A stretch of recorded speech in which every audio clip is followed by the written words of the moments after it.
Thanks, Cameron, and thank you to the committee for inviting me today. Unfortunately, Kev can't be with me, but I'll try my best to fill his space as well. I'm sure many of you guessed he wouldn't be here, but you've got me.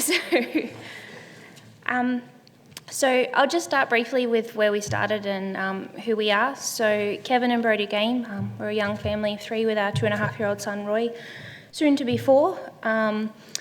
Kev began dairying in the Bega Valley before he left school. He completed his dairy apprenticeship in the area and slowly progressed through management positions throughout several different farms in the valley.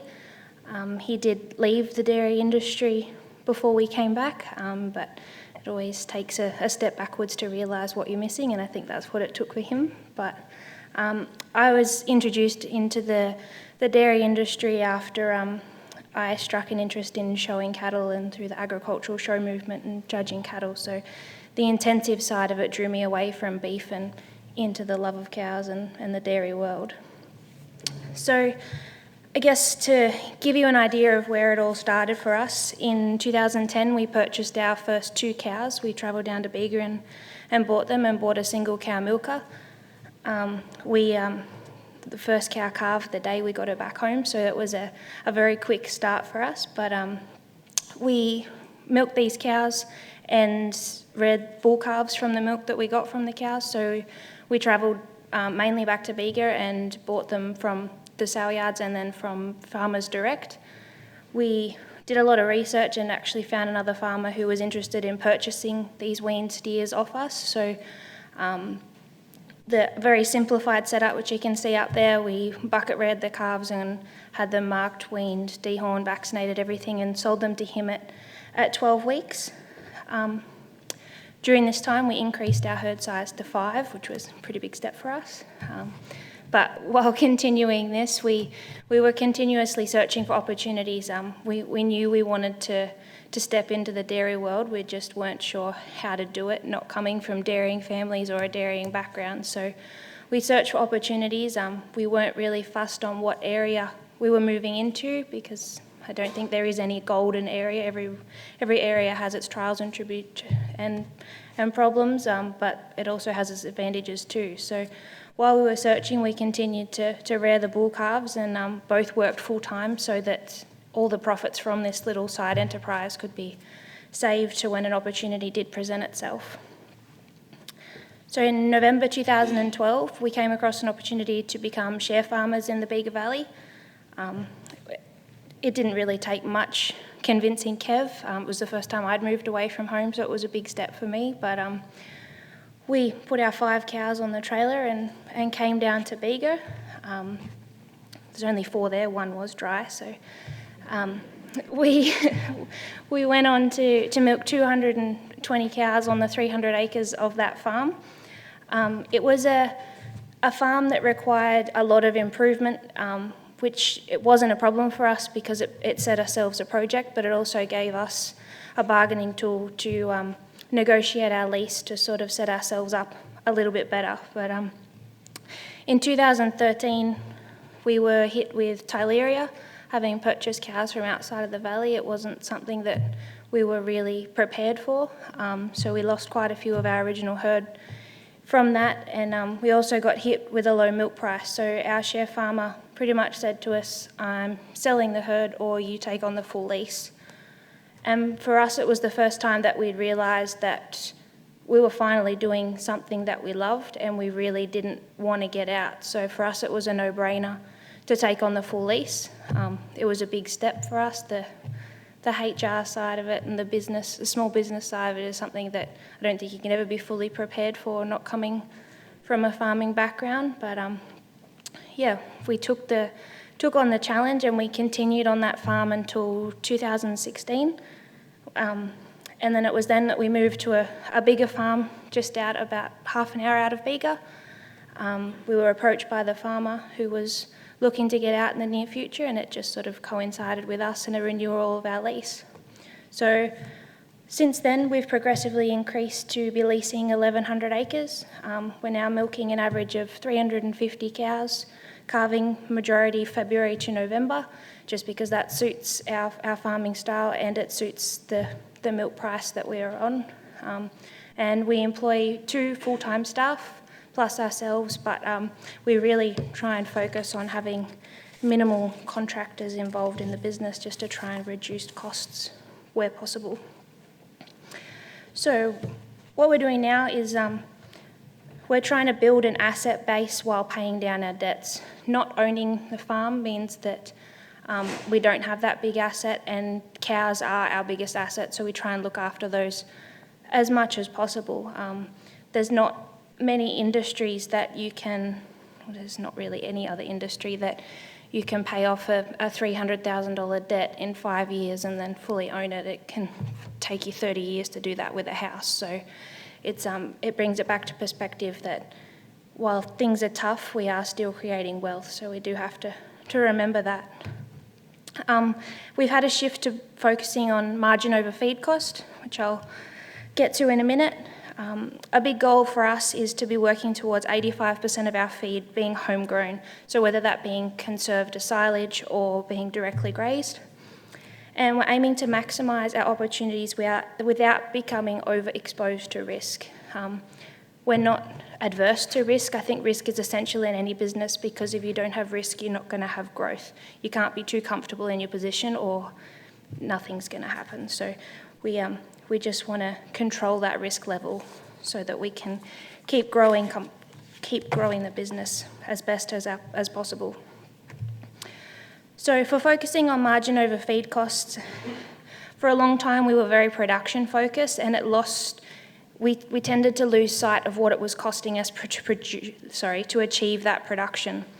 So while it's taken a lot of work and a lot of refocusing, I guess, to analyse, it's taken us a lot of work and a lot of time to change that mindset, to be able to refocus, but now we're getting to a point where we're not looking for those big numbers of production, we're looking at the bottom line. So you can see those spreadsheets there. This was just a rough one that we did up as a decision-making tool. We were looking at changing the pellet we were using. You'll see on the diet cost for number 2 that the pellets were only $473 a tonne, while diet 1 was $600 a tonne. So looking at that with no other information, you go, why would you buy $600 a tonne for pellets? But when we looked down and we estimated what the production gains were going to be for that increased cost. You look at your bottom line and it's nearly an extra $1 for the current margin over feed cost by feeding the more expensive pellet. So for us, this sort of thing has helped us to refocus and to really gain a little bit more control of where we're going, and that we are making the right decisions in our business. So improving the underutilised land that we lease has been a big step for us. When you don't own your own farm, it does become a little bit of a mind game. Why would you spend money on something that's not yours? Why would you re-fence or put extra fertiliser on or any of those sort of things when you don't own the land? But we've had to take a step back and look at the gains over the term of the lease, and if it works out that cost is going to repay itself, well then we see the benefit in that.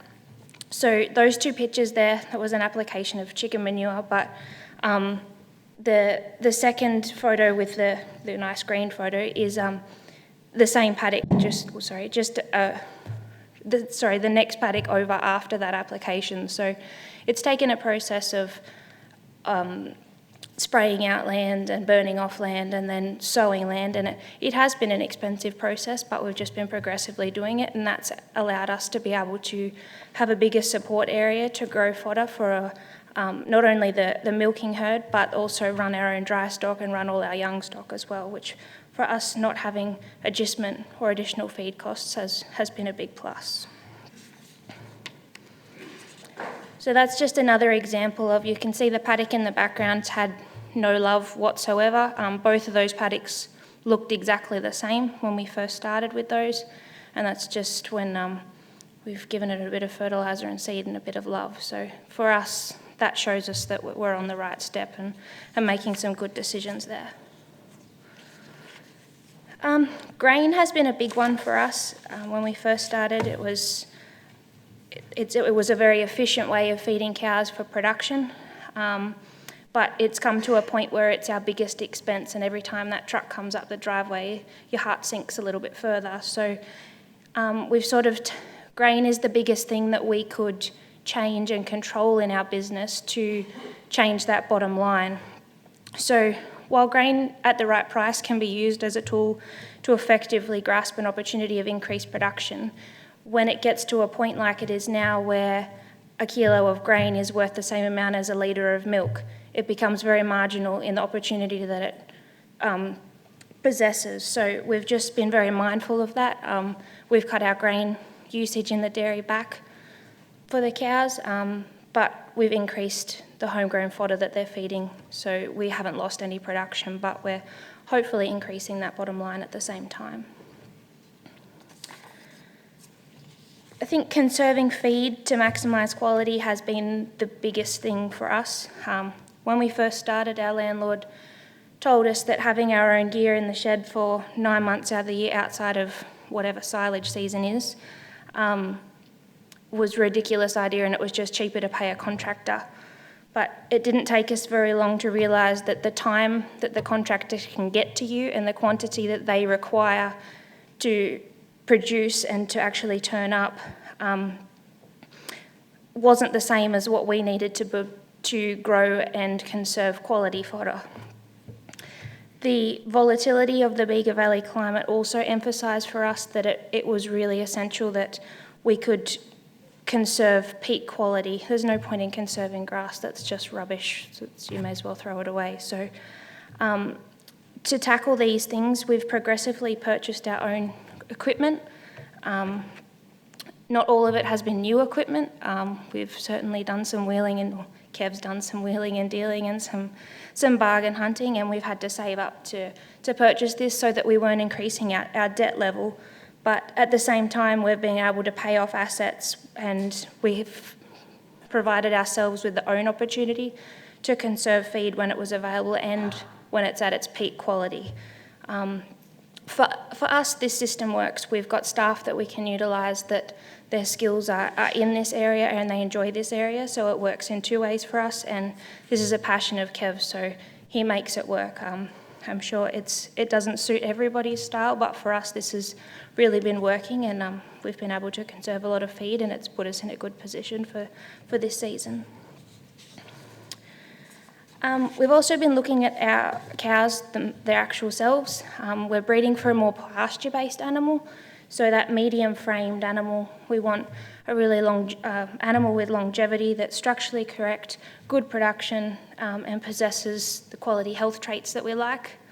So in order to do this, we consistently herd record, we use bull proofs as tools, we classify with Holstein Australia, we also do our own visual analysis.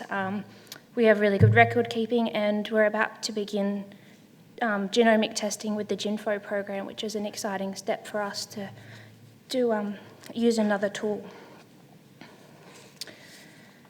A big area for us for learning and getting our heads around has been the business planning and financial analysis. It's not a skill that either of us came into the business with, but sitting down and working out budgets so that we could make informed decisions has really helped us to both be on the same page.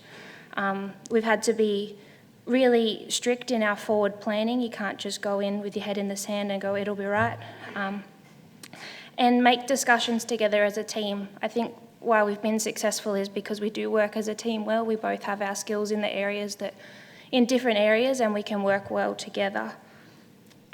Staff has been a big tackle for us. Coming into the industry, we just thought that we never even considered staff would be an issue, and we've now gotten to a point with some good quality staff. So we've had to realise their potential and their value to the business and really use them where their skills lie.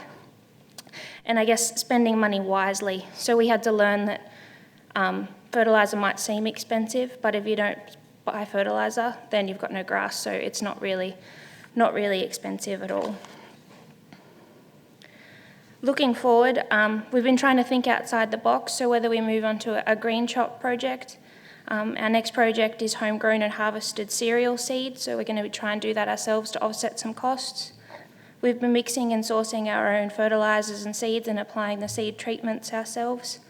and also not being afraid to trade in milk stock in accordance with changing seasons and milk prices, which has been a tackle for us because we do love our cows so much, but if we need to offload some cows at the right time, then we will, or if there's an opportunity, we will buy some extra cows to make some more money and take advantage of a milk price. And why are we doing it? I guess the biggest reason is because we love it. If we didn't love it, we wouldn't do it. We wouldn't get out of bed every morning. The financial gains are there, but you really do have to love it. And we tell ourselves if we got out tomorrow, we'd just end up trying to build it to the same thing we are, so why bother getting out? It's a chance for us to work together. It's a great upbringing for kids. We get to challenge ourselves every day, and it is flexible, and there is that wealth creation, like I said. And I guess our biggest philosophies for every day is that if you love what you do, you never work a day in your life. There is no such thing as luck. It's only management and opportunity. So you can look next door and go, oh, damn, Farmer Joe's lucky he's got that grass. He's not really. He had to pay to put the seed in, he had to pay to put the fertiliser in, and then there was an opportunity of rain. So it was all management and opportunity. And I guess perspective is key. Our problems might seem big at the time, but if you sit back and work out, if you did walk away tomorrow and sold everything you had, you wouldn't be in that bad of a position. So they're first world problems, really. That's what we tell ourselves, and we enjoy what we do, so we're pretty lucky in that sense. But thanks.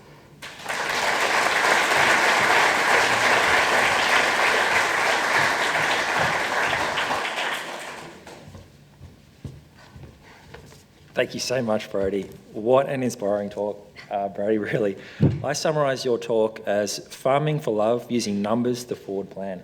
And I'm not sure if you noticed, Brodie actually came up with a notepad here, and there's more numbers here as well. So I think that's the secret to your success, Brodie. So if there's any questions out there, we've got time for one, or if I push it, 2 questions. Yes, down on the front. And if you could...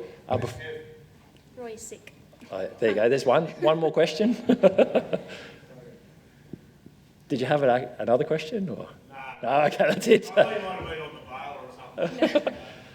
He's actually playing with that new header that was in the picture. So if you could say, actually I should have said this at the first, who you are and where you're from so that everybody knows where it's coming from. Jane Sherborne, Dairy, New South Wales.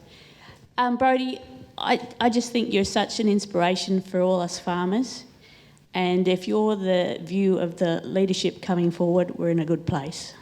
Thank you.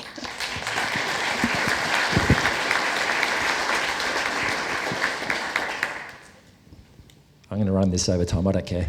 Yep, another question. Last question. Thank you.